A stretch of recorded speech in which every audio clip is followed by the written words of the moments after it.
mencetak atlet itu butuh waktu yang lama. Oke. Rata-rata nih, rata standar ya, itu 5 sampai 10 tahun untuk mencetak seorang. Oh, begitu padatnya. Bayangkan Kejurnas dihadiri 22 provinsi. Tidak semua perguruan bisa begitu. Tidak semua perguruan besar bisa menghadirkan dari 22 provinsi. Ini saya mau tanya pendapatnya Pak Teddy dan Gus Nabil. Ini banyak sekali sekarang masalah yang ditimbulkan oleh sebagian atlet pencak silat yang tawuran di lapangan. Nah, oknum. Katakan oknum. Itu fenomena apa, Pak? Karena nggak banyak tempat kejuaraannya, sehingga dia pindah ke jalanan, atau apa? Kalau dalam perspektif IPSI, kira-kira solusinya bagaimana, Pak?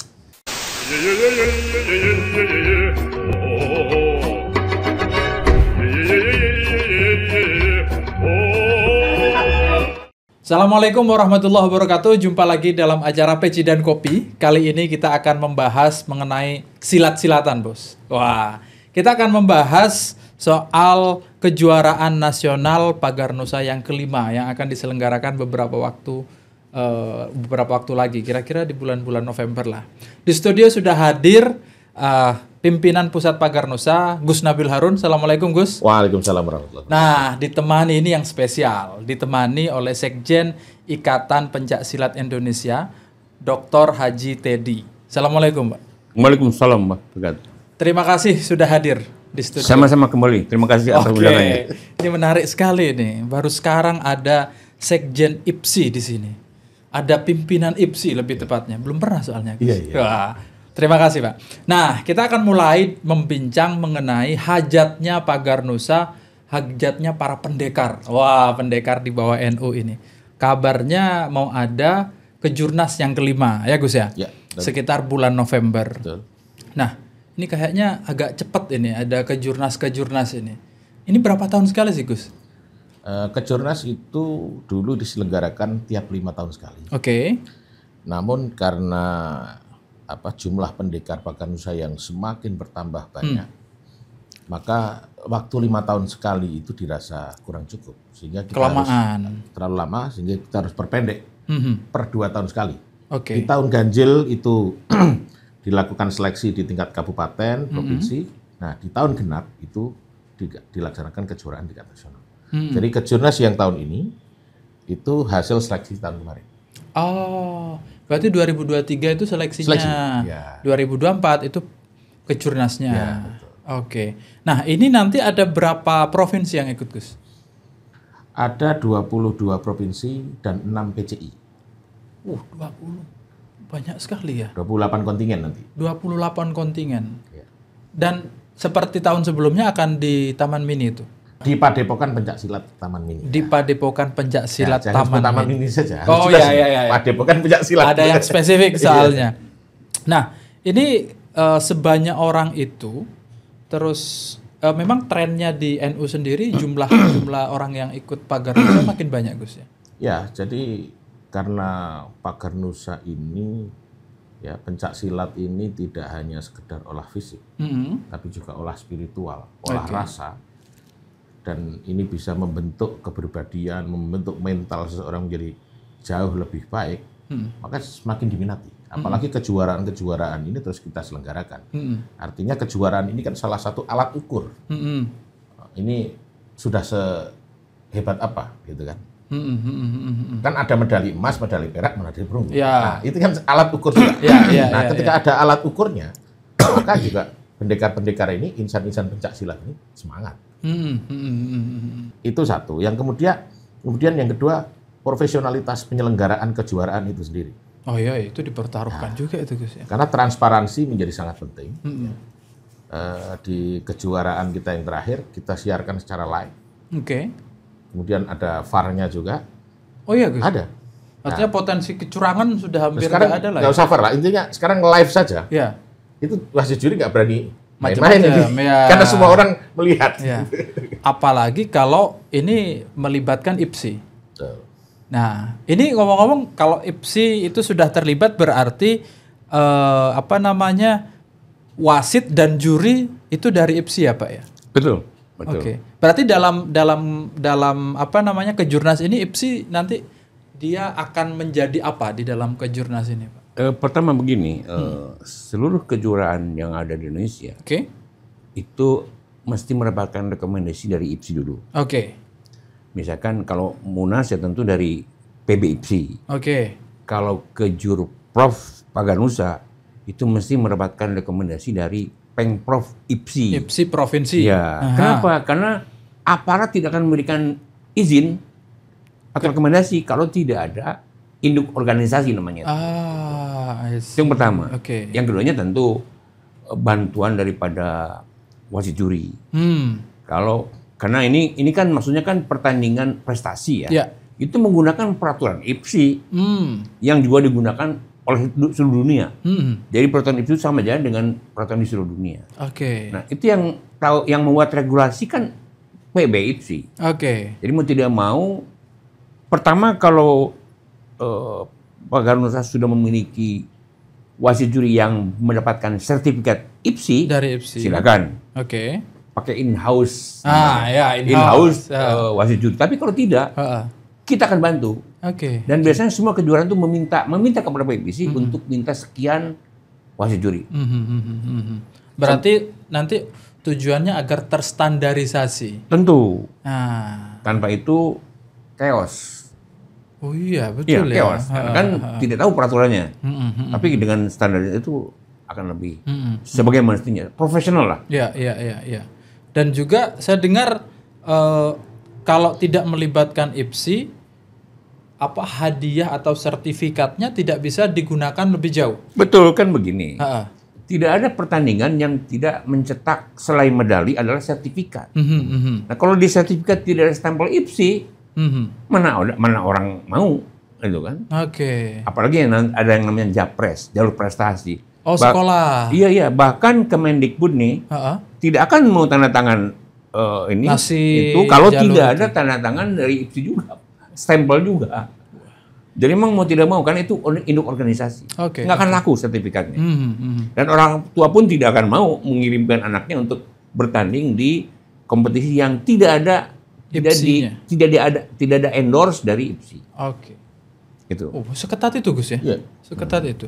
Nah, ini ngomong-ngomong mengenai hadiahnya, itu ada rekomendasi, ada capnya IPSI untuk digunakan selanjutnya. Ini apa nanti bentuk hadiahnya? Saya dengar akan ada hadiah yang menarik gitu, yang membuat pride si pemenang akan tinggi gitu. Ya, tentu nanti akan ada hadiah uang pembinaan untuk tiap-tiap atlet pemenang yang mendapatkan medali ya. Entah medali emas, medali perak atau perunggu itu satu. Kemudian juara umum juga ada pembinaan, uang pembinaannya sendiri. Tapi sebenarnya buat teman-teman pendekar atau insan pencak silat, mohon maaf sekali lagi, itu sudah nggak terlalu penting. Walaupun itu harus utama. Ada syarat. Syarat itu hanya syarat saja lah. Yang paling penting bagi mereka adalah saya mencapai posisi apa. Saya dapat medali apa. Semangat kependekaran itu ya. Ya, semangat untuk fastabiqul khairat. Fastabiqul khairat. Di levelnya udah di mana nih, ya kan? Ya. Jadi mohon maaf, misalnya dia dapat uang besar, tapi cuma medali perunggu, dia milih medali emas tapi uangnya kecil. Itu masalah karena pride itu ya? Pride, yang penting itu prestasi. Dan ini kalau sudah ke Kejurnas, artinya dia sudah melewati fase di provinsi, kabupaten, dan di kabupaten tentunya. Betul. Artinya fase kemenangannya sudah berjenjang ini. Jadi untuk mencapai, untuk mencapai Kejurnas ini, mohon maaf, tidak sesederhana, ini sudah lewati kabupaten, provinsi, enggak. Mencetak atlet itu butuh waktu yang lama. Rata-rata standar ya, itu 5-10 tahun untuk mencetak seorang atlet. Anda boleh cek di bawah. Atlet yang baru 1 tahun, Anda adu di kejuaraan tingkat kabupaten, nggak bakal nyampe provinsi, apalagi Kejurnas. Oh iya, Gus. Nah, ini butuh waktu lama sehingga persiapan masing-masing kontingen, baik itu di provinsi maupun di kabupaten, ini betul-betul harus maksimal. Bagaimana menyiapkan gizi, asupan-asupan gizi untuk atlet-atletnya, waktu istirahat yang cukup, latihan yang cukup. Latihan juga nggak boleh berlebihan, harus sesuai dengan standar dan kadarnya masing-masing. Udah ada standarnya, kalau kebanyakan juga kecapean nanti. Oke, siap. Nah, ini bicara soal pencak silat, ini kan diadakan di Taman Mini. Terus pesertanya dari berapa provinsi tadi itu? 20? Sampai detik ini 22 provinsi dan 6 PCI. 6 PCI dari luar negeri. Ya. Ini dibiayai Pagar Nusa semuanya atau urusan kepesertaan, transport dan seterusnya itu masing-masing, Gus? Jadi untuk penyelenggaraan kejuaraan itu full dibiayai oleh Pagar Nusa sendiri. Oke. Pagar Nusa itu apa? Nah, itu. Satu, pengurusnya iuran, bantingan, urunan. Ya. Ini sudah berjalan, bukan wacana. Bukan wacana, sudah berjalan. Kemudian dari iuran peserta. Oke. Kemudian yang tahun kemarin itu sudah mulai juga dari hasil penjualan merchandise. Oh. Nah, contohnya nih. Oh, gitu ya. Ini jersey official. Nah, ini nanti akan dijual dan kemudian hasil penjualannya untuk pelaksanaan. Untuk pelaksanaan. Jadi mandiri. Ya kalau misalnya ada sponsor yang berminat boleh. Oke. Tapi sponsor, bukan minta bantuan dana. Ingat, sponsor ya. Oke. Nah, untuk yang pesertanya berarti tidak ditanggung oleh panitia? Mereka berangkat sendiri. Sendiri? Jadi mereka misalnya dari Sulawesi Barat contohnya. Mereka biaya sendiri. Dari Polewali Mandar ke Makassar, mereka harus jalan darat sekian jam. Kemudian dari Makassar ke Jawa Jakarta harus naik kapal lagi. Kemudian kalau yang tahun kemarin saya lihat mereka selama di kapal berhari-hari tetap latihan. Porsi latihan cukup. Wah, ya karena harus menjaga, Pak ya. Harus menjaga itu. Ini perjuangan menuju Jakarta ini nggak mudah.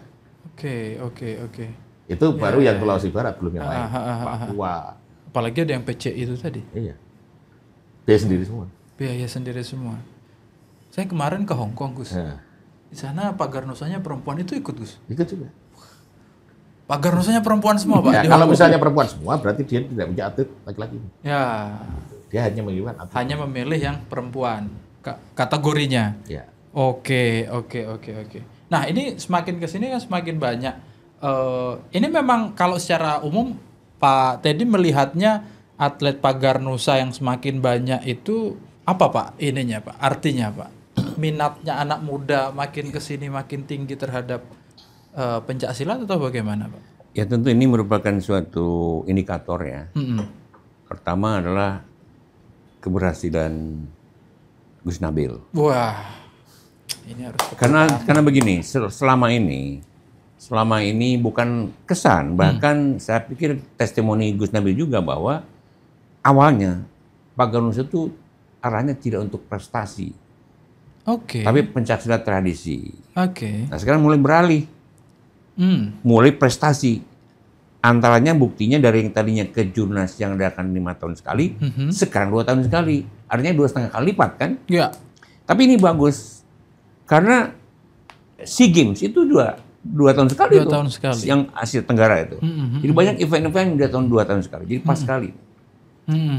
Itu sebagai indikator. Jadi buat IPSI ini suatu kemajuan dan sumbangan yang sangat besar dari Pagar Nusa untuk apa? Untuk mencetak atlet-atlet nanti yang akan menjadi timnas baik di event nasional maupun internasional maupun regional. Itu yang sekarang kita sedang tunggu nih. Munculnya atlet-atlet dari Pagar Nusa. Ini just a matter of time lah. Just a matter of time. Ya, karena luar biasa. Bayangkan ke Jurnas dihadiri 22 provinsi. Tidak semua perguruan bisa begitu. Tidak semua perguruan besar bisa menghadirkan dari 22 provinsi. Ini termasuk yang besar. Termasuk besar. Termasuk 3 besar lah. Pagar Nusa. Bisa lebih dari 20 provinsi. Luar biasa. Tentu saya tidak itu sebut-sebutkan yang di bawah.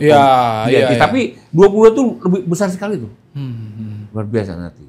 Luar biasa. Ya, yang saya senang juga tadi di waktu di launching bahwa kelas yang akan dipertandingkan itu kelas usia dini, usia pra-remaja, dan remaja. Kenapa senang? Artinya apa itu, Pak? Karena menyambut Olimpiade itu tadi.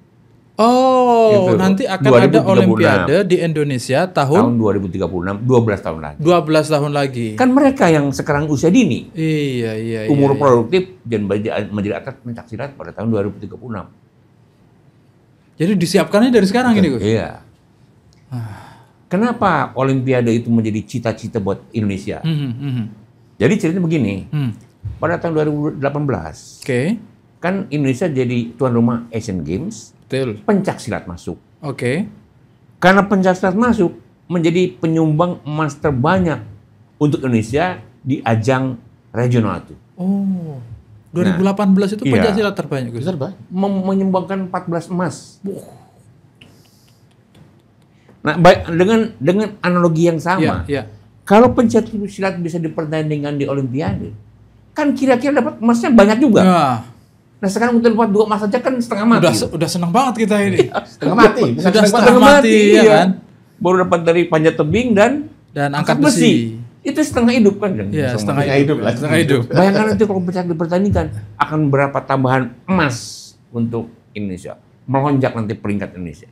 Amin. Dan ini disiapkan dari anak-anak usia belasan. Termasuk itu dari Pagarnusa.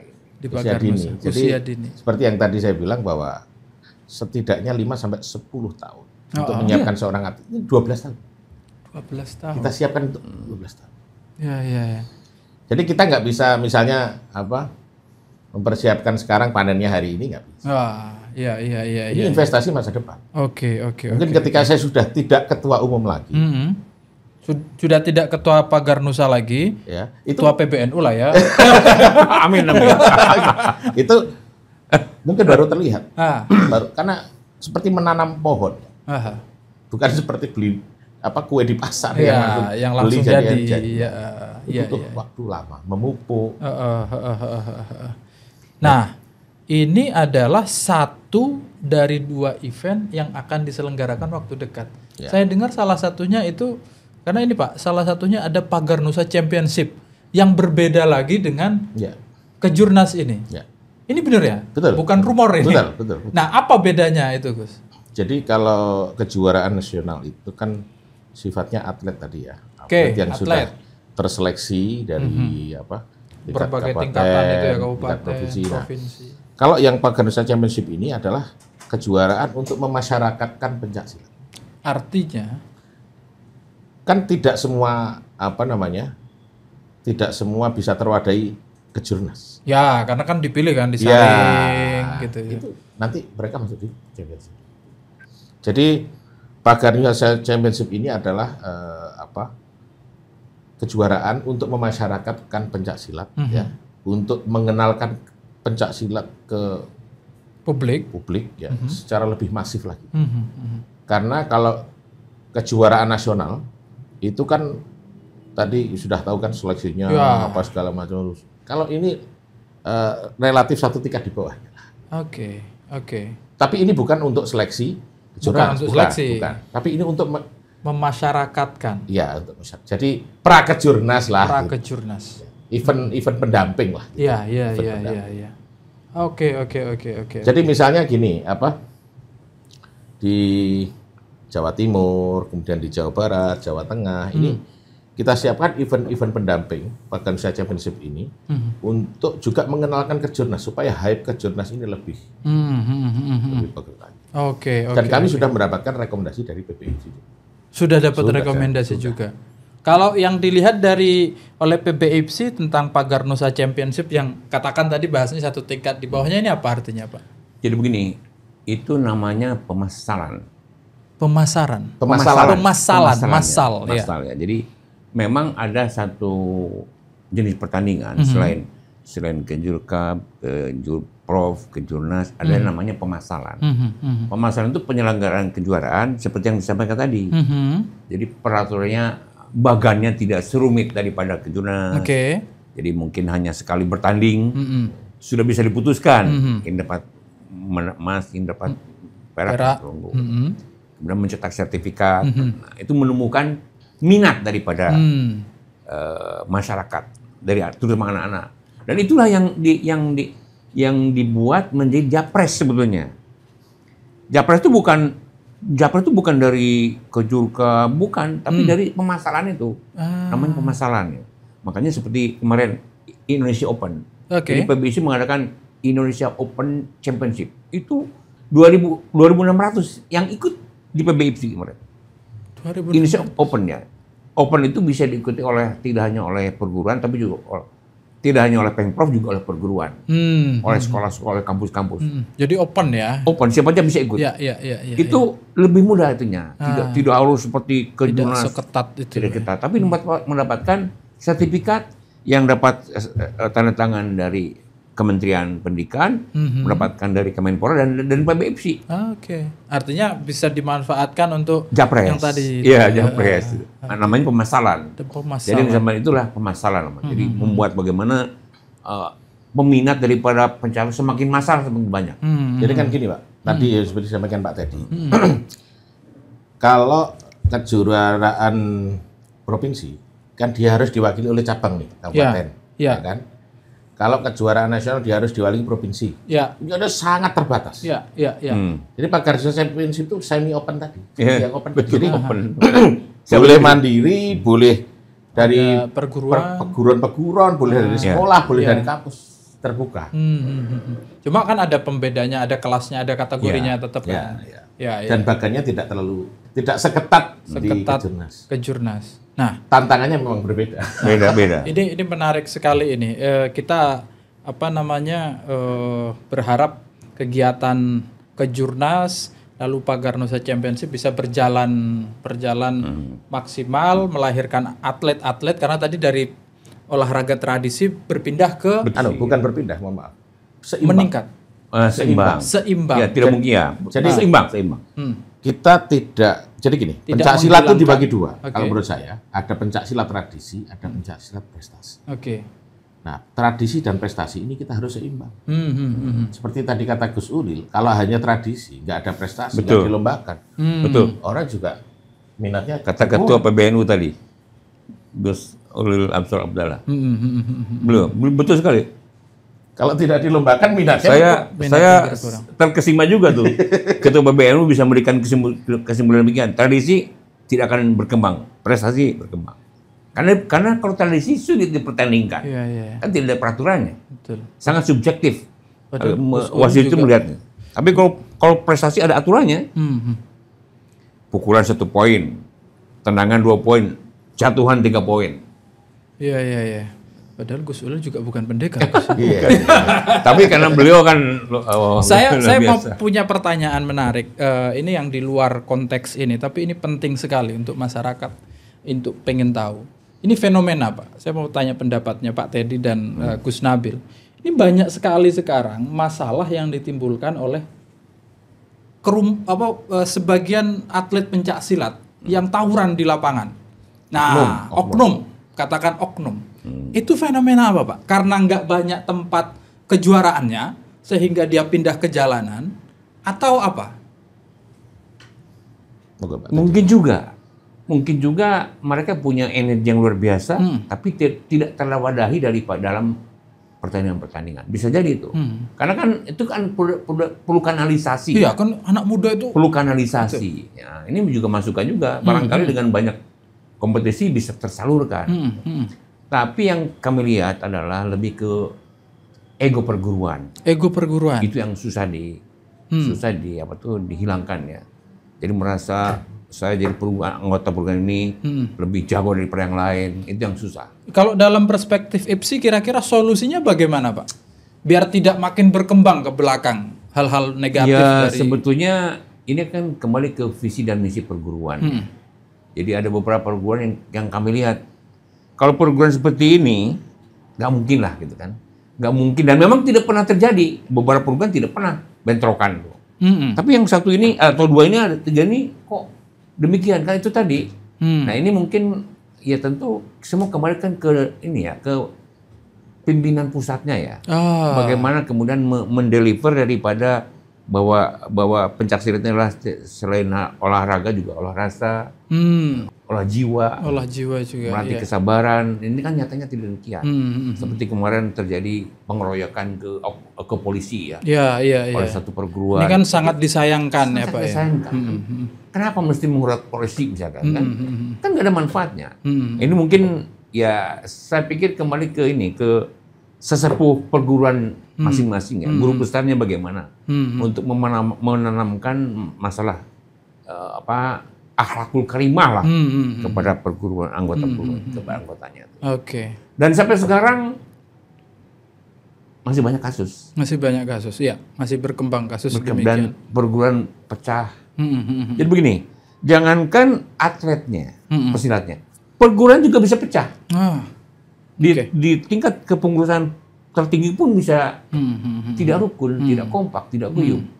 Itu yang memang jadi masalah di internal. Dan kalau nggak guyup, kasihan atletnya. Yang jadi korban atletnya. Betul. Misalnya ada perguruan besar yang kemudian tidak bisa kompak sampai ada 2 kutub.